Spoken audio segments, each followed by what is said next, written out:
Wakil Ketua Umum Partai Nasdem Ahmad Ali menyebut bahwa partainya tidak akan mendukung calon presiden yang tidak mau berkomitmen meneruskan program pembangunan Presiden Jokowi. Hal ini juga berlaku pada Gubernur DKI Jakarta Anies Baswedan. Ali lantas menegaskan bahwa sikap tersebut diambil karena komitmen Partai Nasdem untuk selalu mendukung Jokowi. Bahkan, komitmen ini tidak hanya terjalin ketika Jokowi menjabat sebagai presiden saja.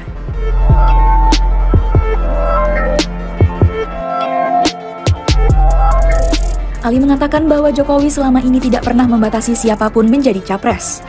Namun, Jokowi berkeinginan agar proyek-proyek pembangunannya tetap dilanjutkan oleh presiden yang akan datang. Ali mengklaim, selama ini Partai Nasdem memiliki tempat khusus di hati Jokowi. Hal ini menurutnya terlihat dalam berbagai kesempatan di mana Jokowi selalu berusaha hadir memenuhi undangan Partai Nasdem.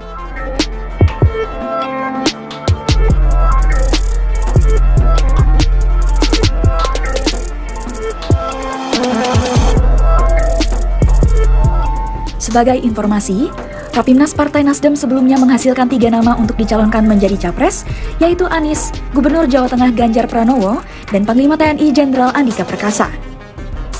Nasdem juga tengah melakukan penjajakan koalisi untuk menghadapi Pilpres 2024 mendatang. Dua partai politik yang sedang intens membangun komunikasi dengan Nasdem adalah Partai Demokrat dan Partai Keadilan Sejahtera atau PKS. Kuat dugaan apabila koalisi terbentuk, akan mengusung Anies dan Ketua Umum Partai Demokrat Agus Harimurti Yudhoyono sebagai Capres dan Cawapres. Hal ini diungkapkan oleh Koordinator Jubir Partai Demokrat, Herzaki Mahendra Putra, dan Ketua DPP PKS Mardani Alisera.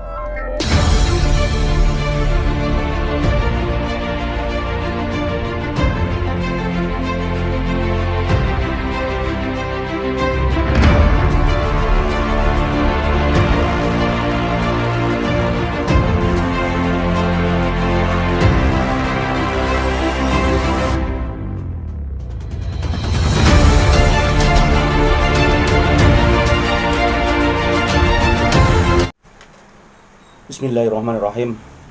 Assalamualaikum warahmatullahi wabarakatuh.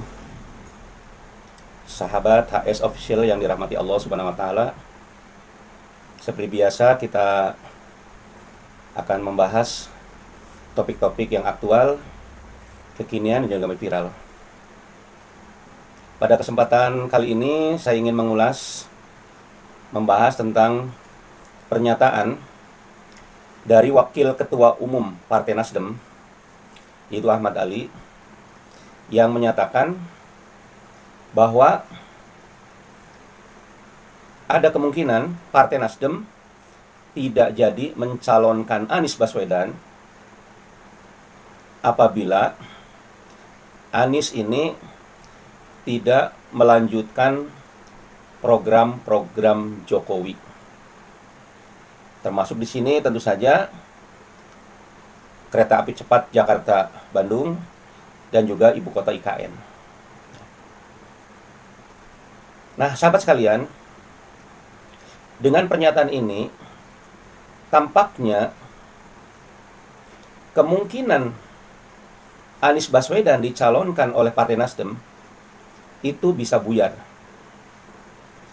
Karena kita tahu bahwa selama ini Jokowi itu lebih mengutamakan terhadap program-program oligarki.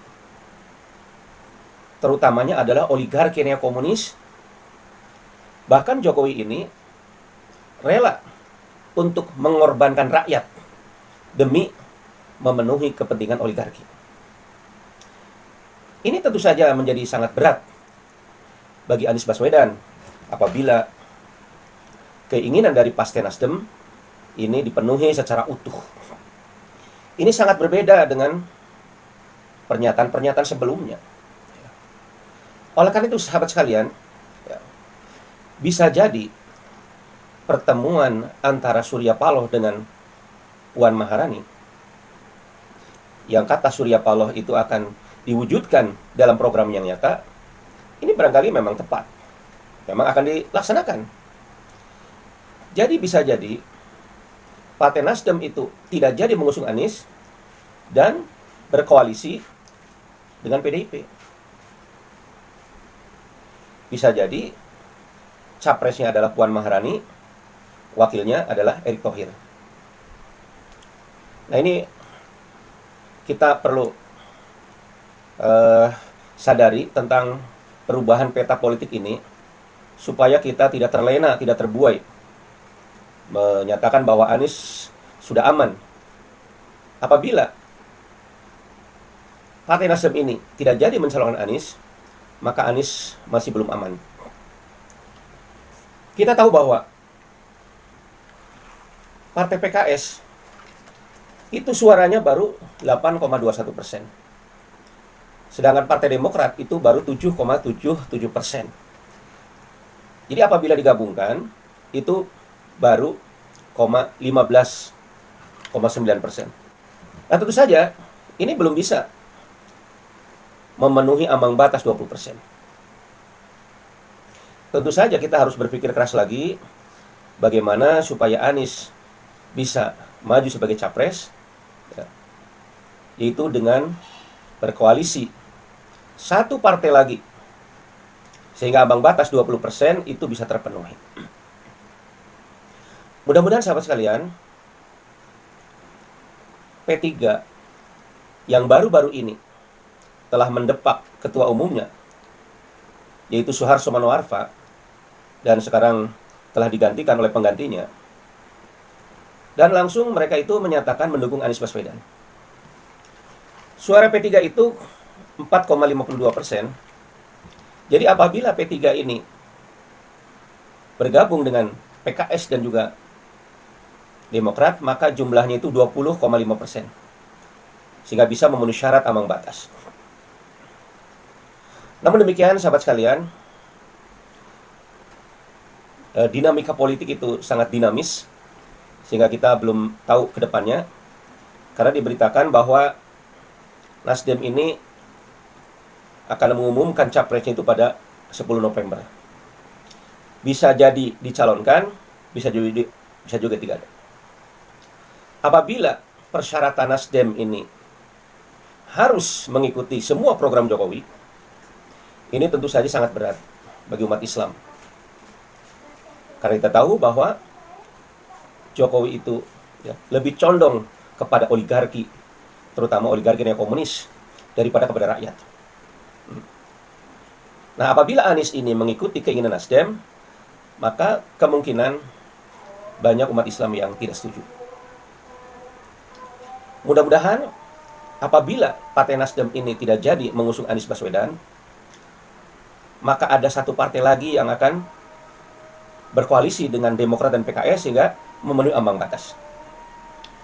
Kita doakan, sahabat sekalian, mudah-mudahan 2024 Anies Baswedan betul-betul bisa maju sebagai capres dan melenggang dan memenangkan pemilu, sehingga kita akan mendapatkan satu pemimpin yang betul-betul memenuhi syarat sebagai pemimpin, sehingga negara kita betul-betul akan menjadi negara yang betul-betul berwibawa, ya, bisa sejahtera, adil, makmur, disegani di dunia internasional, dan segala permasalahan bisa kita atasi.